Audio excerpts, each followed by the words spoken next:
삼성 바이오로직스가 위탁 생산한 모더나 백신이 오늘 국내에 처음 공급됐습니다. 우리나라가 명실상부한 글로벌 백신 허브로 자리매김할 수 있다는 기대감도 커지고 있는데요. 국내에서 모더나 백신이 생산되고 공급이 가능했던 배경은 무엇인지, 또 경제적으로 어떤 의미가 있는지 짚어보겠습니다. 네, 다음 주제는요. 이달 초 삼계탕용 닭값을 다른 업체와 담합한 사실이 드러나 검찰 고발을 당했던 하림그룹이 장남에게 일감을 몰아주는 등 부당 지원한 사실이 적발돼 공정거래위원회로부터 49억 원의 과징금을 부과받았습니다. 무슨 일이 있었던 건지 경제일기에서 자세히 다뤄보겠습니다.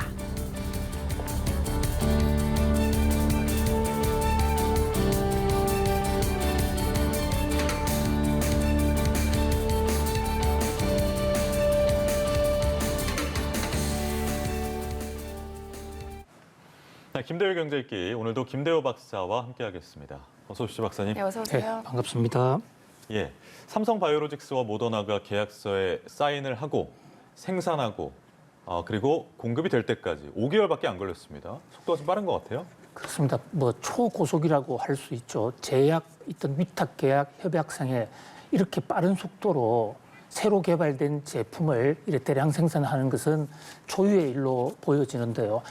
우리 삼성 바이오로직스가 오늘 드디어 모더나의 위탁을 받아서 병입 생산을 한 코로나 백신을 이제 공급을 하기 시작을 합니다.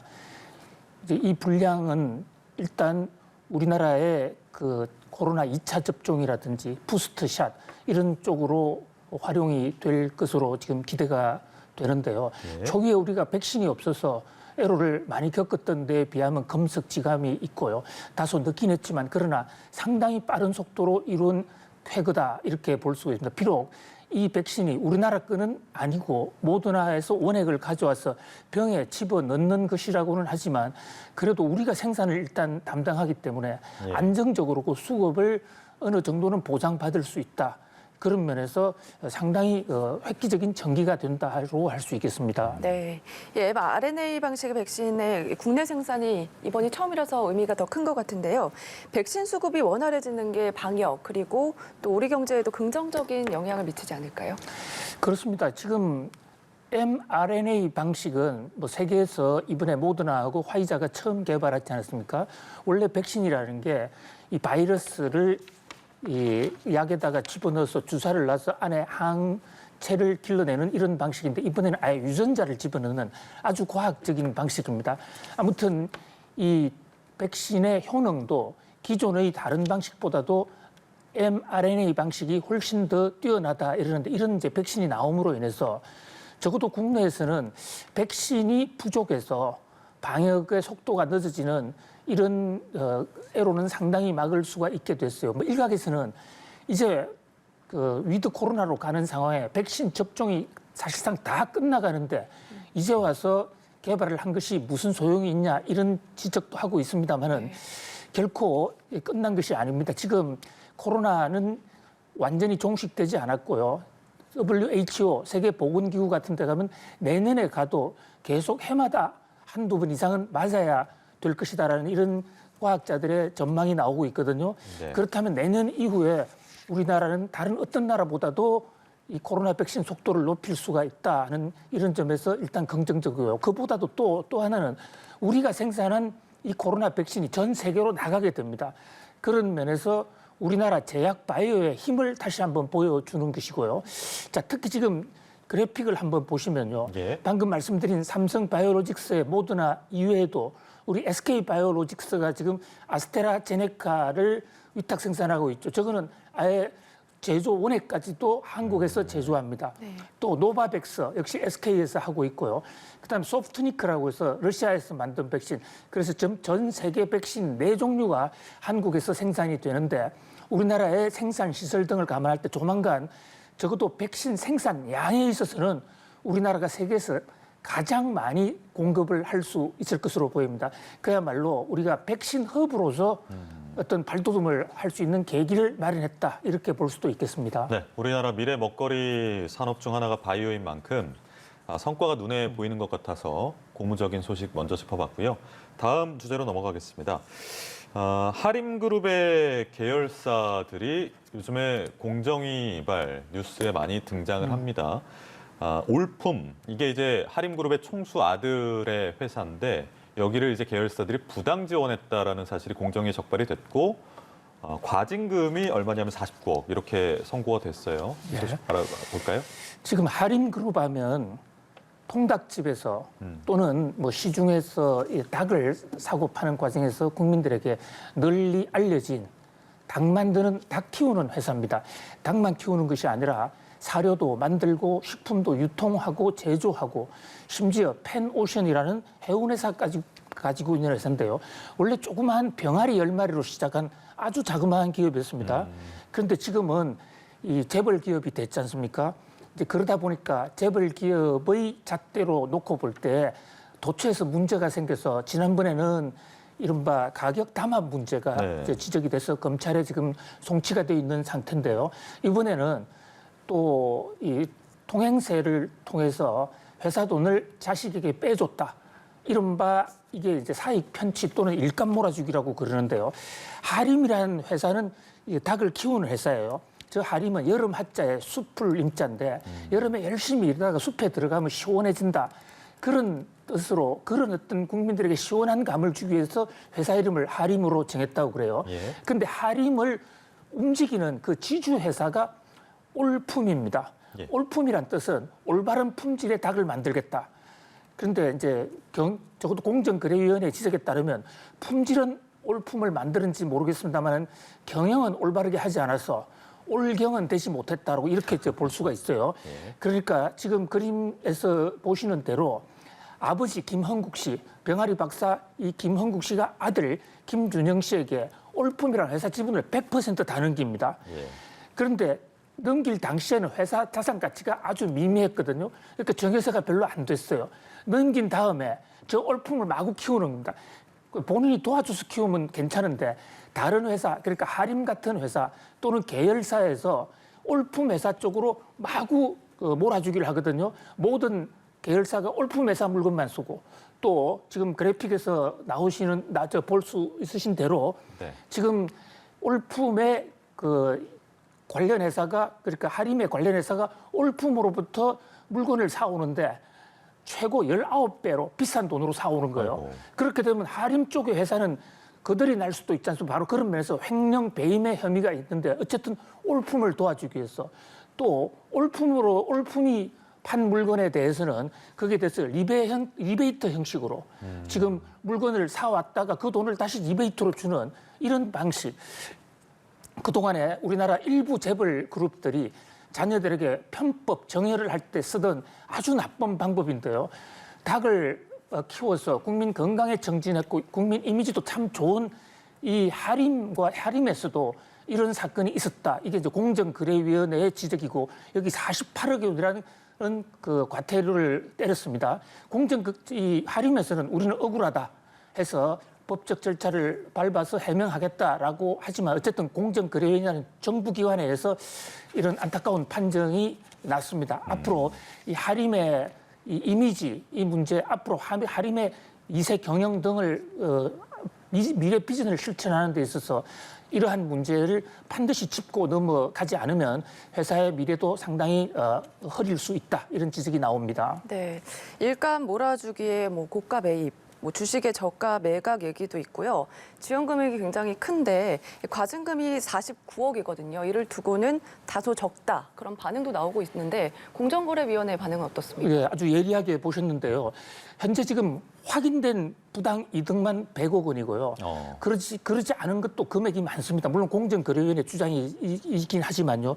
그렇다면 이것은 과징금 48, 9억으로 끝날 문제가 아니고 과징금도 부당 이득보다 훨씬 많아야 될 것이고 또 이 사건은 형사적으로도 책임을 져야 됩니다. 그래서 공정위가 고발을 해야만 검찰에서 수사를 시작할 수 있기 때문에 공정위가 고발을 해야 되는데요. 그 문제와 관련해서 이 부당이득 규모에 비해서 아주 매우 제재가 약하다. 물론 하림 측에서는 지금 그래픽이 나오는 대로 우리는 부당 지원이 없었다고 소명을 했는데도 뭐 계속 제재를 한다라고 얘기를 하지만 공정위원회의 자가 논리의 모순이 되는 것이에요. 부당 금액보다 훨씬 적은 과태료를 때렸다. 근데 이게 대해서는 공정거래위원회는 이 하림그룹이 대기업이 된 지가 2015년, 그러니까 앞 5년밖에 안 됩니다.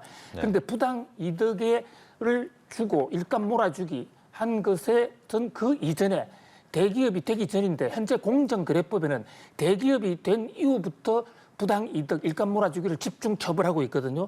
그런 면에서 봐주기는 아니고 과거에 일어난 일 때문에 과징금은 적게 때릴 수밖에 없었다. 그리고 검찰에 소요도 제기하지 않았다. 이렇게 지적하고 있습니다. 네.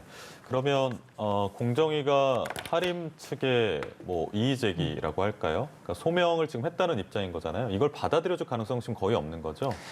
받아들이지 않았기 때문에 지금 의결서가 나간 것입니다. 법적 대응을 한다고 했잖아요, 하림 쪽에서는. 예, 공정거래법상 절차가 지금 이제 혐의가 있게 되면 그 혐의에 대해서 하림 측에서 공정거래위원회 우리 이런 문제가 있습니다라고 이의를 제기해요. 그 이의가 받아들이지 않을 때 공정거래위원회가 과징금을 때리고 의결서를 보냅니다. 이것은 검찰의 기소와 같은 그런 효과가 있어요. 여기서 이제 이의가 있으면 이것은 법원으로 가는 거죠. 아하. 그래서 법원에다가 공정거래위원회라는 정부의 행정행위가 이것은 문제가 있다 해서 행정법원에 가서 이제 문제를 제기하는데 행정법원에서 뒤집히는 사례가 그리 많지는 않습니다. 물론 하림 측에서는 억울할 수도 있기 때문에 법원에서 시시비비를 한번 따져볼 필요도 있고 또 하림의 위법성 여부에 대해서도 우리도 공정거래위원회에 넘어선 법원 판결까지도 기다려볼 필요는 있을 것으로 보입니다. 예, 요즘에 굉장히 인기가 많은 배우 이정재 씨를 광고 모델로 써서 하림이 야심차게 라면 사업까지 진출을 하는 그런 상황이었는데 사실 지난 복날의 닭고기 담합도 그렇고 오너 리스크들이 좀 계속해서 나오고 있는 것 같아요. 어떻게 좀 극복해야 될까요? 그렇습니다. 하림 하면 병아리부터 연상을 하지 않을 수가 없는데요. 외할머니가 그러니까 학교 선생님이든 어머니의 어머니, 그러니까 외할머니가 생일 선물로 병아리 10마리를 줬습니다. 초등학교 때. 그 10마리를 전부 다 닭으로 키워서 그걸 시중에 팝니다. 그 돈으로 닭을 사고 또 돼지까지 사서 이미 중학교 시절에 비즈니스를 일으킵니다. 그래서 일이 농고를 졸업하고 우리나라 농업의 혁명을 일으켰던 분이죠. 그 이후에 이른바 통합의 경영이라서 삼장 경영이라서 공장, 또 시장, 농장, 그래서 직접 닭을 키우고 그것을 제품으로 만들고 또 그것을 유통도 하고 하는 이런 어떤 우리나라 유통혁명의 산 증인이죠. 그런 면에서 혁신의 아이콘으로도 불렸거든요. 또 고기도 질 좋은 고기를 많이 만들었다 이러는데 문제는 이렇게 이제 오나 리스크, 재벌 승계 과정에서 자식에게 정여를 하는 과정에서 충분히 세금을 내지 않고 그러기 위해서 일감 몰아주기를 했다. 이것은 결국은 소비자들을 배신한 것뿐만 아니라 기존 주주들의 돈을 횡령했다는 이런 의혹까지도 받을 수가 있거든요. 그래서 회사가 크면 거기에 맞춰서 거기에 맞는 옷을 입어야 되는 거 마찬가지로 준법, 특히 이제 공정거래법을 엄격히 지켜가야 될 것으로 보이고요. 이게 안 되면 아들 경영에는 끝끝내 부담이 되기 때문에 이번 기회에 어떤 한번 새로운 전기를 다져야 될 것으로 보입니다. 네, 계속해서 얘기가 나오고 있는데 근본적으로 이 문제가 잘 해결이 됐으면 좋겠습니다. 다음 주제로 넘어가 볼까요? 국토교통부가 이사 대책의 핵심인 도심 복합 사업을 본격화하는 모습인데 사업 예정지가 4곳 정해졌거든요. 위치가 어떻게 되나요? 예, 도심 공공사업 복합 주택 사업 이거 굉장히 중요한 그 주택 정책입니다. 자, 지금 그림에 보시면 4군데가 지정이 됐는데요. 은평구 정산이라든지 또는 도봉구 서울의 북서쪽, 북동쪽 지하철역 부근입니다. 이게 지난 2월 4일 날 정부가 부동산 공급을 확대하기 위해서 이사 공급 대책이라는 걸 내놨습니다. 이른바 3080 전국적으로 80만 호를 짓는다 이런 건데 특히 수요가 많은 수도권 한복판에 역 부근의 짜투리탕을 이용해서 거기다가 집을 짓는 겁니다. 여기서 이제 윈윈 전략이라고 그랬어요. 그게 용적률을 올려주고 그러니까 집을 조금 더 높이 지을 수 있도록 하면서 유인을 하는 건데요. 그렇게 되면 기존의 땅 소유자 입장에서는 개발 부담금이 줄어들고 집은 늘어납니다. 집의 숫자는. 그렇게 되면 그 집의 공급 물량을 들어서 다른 사람한테도 분양을 하고 저렴한 가격으로 재개발을 한다. 이것이 3080 이사 대책 중에서도 가장 핵심 내역인데 이게 빠른 속도로 지금 진행이 돼서 보통 같으면 계획이 안이 나오고 나서 2, 3년 걸려야 예정지구 지정이 되는데 지금 1년도 채 안 돼서 4군데가 지정이 됐고요. 지금 한 50군데가 지금 후보지로 나와 있습니다. 그래서 도심 한복판에 고층으로 올라가는 공급 확대에 상당히 기대를 낳고 있다 이렇게 볼 수 있습니다. 그러면 그중에서 일부가 지금 4곳이 나온 건가요? 앞으로 계속 나오는 건가요? 그렇습니다. 예. 이번에 그러면, 첫 스타트로 4곳이 확정이 예정적으로 확정이 된 것이죠. 그럼 이렇게 계속 나오다 보면 정부의 궁극적인 목적인 집값 안정에 도움이 될 것이냐 아니면 이렇게 뭔가 새롭게 단지들이 막 들어오면 그 주변 집값이 오히려 더 자극돼서 올라갈 가능성이 있다는 시각도 있더라고요. 어떻게 뭐 보십니까? 양쪽에 다 가능성은 있지만 이번에 그 복합 그 도심 공공주택 예. 사업의 경우에는 지하철역에 딱 붙어 있는 실용적인 사람들을 주로 대상으로 한 것이거든요. 그래서 도심에서 정근을 오는 사람이나 새로 서울 생활을 하는 사람들에게 실수요 요건에 맞게 이렇게 해준다는 그런 점에서 일단 공급 확대 기대가 상당히 크고요. 공급을 늘리게 되면 그 중에서 이제 40%는 원주민들에게 돌려주고 40%는 일반 분양을 하고 나머지 또 20%는 임대주택으로 이래 활용을 합니다. 그리고 주변의 집값을 하락을 촉진하지 않기 위해서 그것이 전이되지 않기 위해서 몇 가지 이 나름대로의 조처도 세워놓고 있고요. 집값 상승하는 효과보다는 공급을 늘리는 효과가 훨씬 크지 않을까. 예. 근데 문제는 지금 기간이거든요. 보통 저렇게 도시환경정비법상, 도정법상 정비 사업을 하면 보통 13년에서 15년 정도 걸립니다.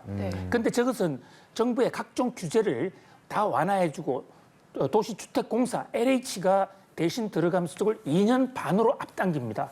그런 면에서 상당히 공급의 속도를 늘릴 수가 있다. 다만 한 가지 안타까운 것은 그 주변에 녹지가 좀 적어지고 조금 복잡해질 수는 있죠. 그러나 일단 공급을 확대해서 집을 안정시키고자 하는 그러한 주택 정책에서는 상당히 효과적이다 이렇게 볼 수 있겠습니다. 네, 알겠습니다. 오늘 여기까지 들어보도록 하겠습니다. 김대우의 경제읽기 김대우 박사였습니다. 고맙습니다. 감사합니다. 고맙습니다.